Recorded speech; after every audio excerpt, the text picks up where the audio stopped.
Aujourd'hui, on va parler d'hôpital médiéval, de gueule d'ange et de géométrie sacrée.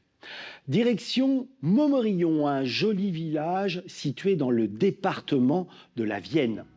En surplomb de la cité, voici la Maison-Dieu fondée au XIe siècle pour accueillir les pèlerins et les malades.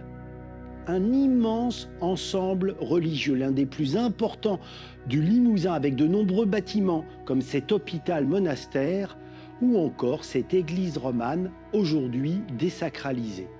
Elle abrite des peintures réalisées au XIXe siècle, notamment cette incroyable coupole foisonnante et intrigante où sont figurées les différentes catégories d'anges, comme par exemple les séraphins et les chérubins.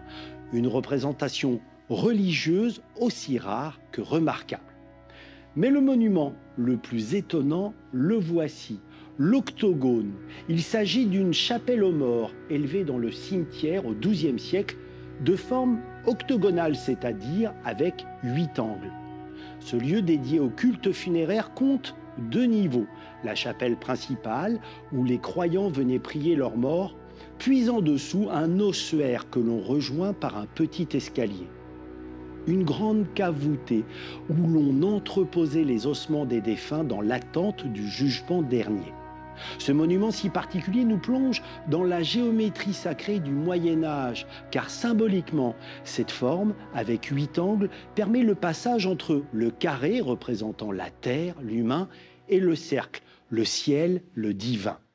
Autrement dit, un rappel symbolique de la résurrection. Montmorillon est par ailleurs une cité médiévale magnifiquement conservée qui a été fondée au bord de la rivière Gartempe. Un lieu un peu à l'écart du tourisme de masse, ce qui est un atout et qui mérite vraiment le détour tant son patrimoine est riche.